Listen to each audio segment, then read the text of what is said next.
शास्त्रों में कहा गया है, गोकोटि दानम ग्रहणेषु काशी प्रयाग गंगा युत कल्प वासा यज्ञागतम मेरु सुवर्ण दानम गोविंद नामना न कदापि तुल्यम।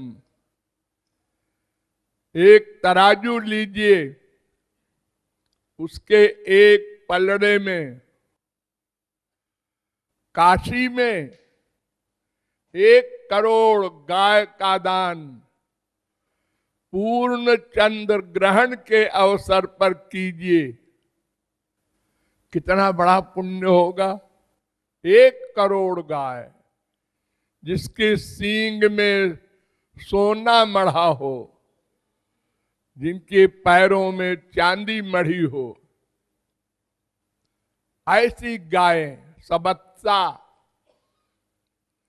और उसी पलड़े में 10,000 कल्प तक प्रयाग में कल्पवास कीजिए, उसका जो पुण्य हो वो भी उसी पलड़े में रख दीजिए। और यज्ञ कीजिए और सुमेर गिरु पहाड़ को ही दान कर दीजिए, सोने का पहाड़, उसका पुण्य भी उसी पलड़े में रख दीजिए। और एक पलड़े में गोविंद नाम रख दीजिए,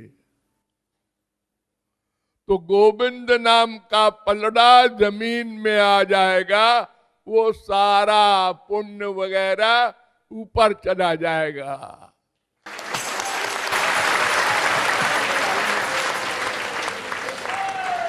ये ऐसा है गोविंद नाम। देखो, किसी के को कहीं पड़ी हुई अंगूठी मिल जाए, वो गरीब बेचारा क्या जाने हीरा क्या होता है, वो समझ रहा है कोई चमकीला पत्थर है, पर ये मिल गई है अंगूठी, पहन लो। उसके पास एक दिन कोई सुनार आया, उसने कहा ये अंगूठी कितने में खरीदी है भाई? उसने कहा खरीदी वरीदी नहीं है, ऐसे मिल गई थी। ये तो बड़ी कीमती है। कीमती है? सोना है क्या है? अरे सोना नहीं, 10 लाख का हीरा है इसमें। 10 लाख का? अरे मैं लखपति हो गया। एक साधारण सा व्यक्ति, उसको 10 लाख फ्री में मिल जाए, कितनी खुशी होगी। वही अंगूठी पहले भी थी, लेकिन उसको देखकर कोई खास उसको सुख नहीं मिल रहा था, क्योंकि उसका मूल्य नहीं जानता था। मूल्य जानने के बाद जब उस अंगूठी को देखता है, 10 लाख का आदमी हूं मैं। तो उसी प्रकार भगवान के नाम का महत्व समझकर भगवान का नाम लेना चाहिए, तो जल्दी प्यार हो। देखिए, हमारे शास्त्र वेद कहते हैं, नाम नामकार बहुधा निज सर्वशक्ति तत्रार्पिता नियमित स्मरणे न काला। भगवान ने हम सब बच्चों पर इतनी कृपा की है कि वे अपने नाम में बैठे रहते हैं। संसार वालों के नाम में वो आदमी नहीं बैठा रहता। हम अपने बाप को, बेटे को, बीबी को, पति को बुलाते हैं, उसमें वो बैठा नहीं है। लेकिन भगवान के नाम में भगवान बैठे रहते हैं। यानी जो दर्शन के द्वारा, स्पर्श के द्वारा भगवान के सुख मिलता है, उस सुख को रियलाइज करना चाहिए उनके नाम को लेते हुए।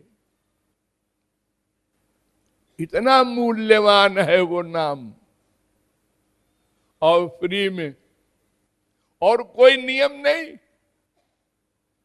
सवेरे दोपहर शाम गंदगी में बिना नहाए धोए किसी भी दशा में कहीं भी बैठकर भगवान का नाम लिया जा सकता है। इसमें कायदा कानून नहीं है।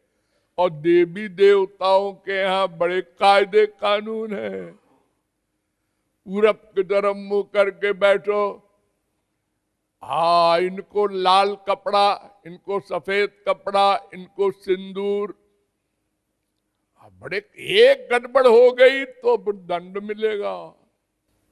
जैसे संसारी आदमी को उसका सर्वेंट चाय दे रहा है और चाय में उसने नमक डाल दिया, तो फिर जानते हो साहब का पारा कितना गर्म होगा, उसको निकाल बाहर कर देंगे सर्विस से।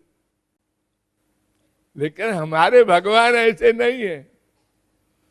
वो कहते हैं कि जलस्त चुलुके नवा, अरे तुम्हारे पास जो कुछ हो दे दो, हम सब ले लेंगे। पत्रम पुष्पम फलम तोयम, अरे तोयम पानी, पानी में क्या दाम लगता है। और किसी भी दशा में तुम रहो, कहीं भी रहो। हिरण्यकशिपु ने अपने बेटे को डांटा कि क्यों रे, तू कहता है मेरा राम सर्वव्यापक है, ये बकवास करता है, तो क्या मेरे राक्षस के घर में भी रहता है? हाँ पिताजी रहता है। रहता है, क्या इस खंभे में भी है? हाँ है। वो गुस्से में आकर इतना बलवान 10,000 हाथी का बल, उसने गदा मारा गुस्से में, खंभे में पत्थर का खंभा चूर चूर हो गया। और नृसिंह भगवान प्रकट होकर कहते, हाँ गधे, मैं सब जगह रहता हूं, तेरे अंदर भी बैठा हूं हमेशा। मैं अपने बच्चों को एक सेकंड को छोड़ता नहीं, अकेले सदा साथ रहता हूं।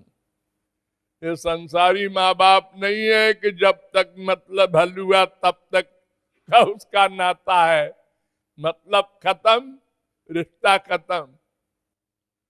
मैं तुझसे कुछ मांगता नहीं हूं, देता हूं, ऐसा बाप हूं।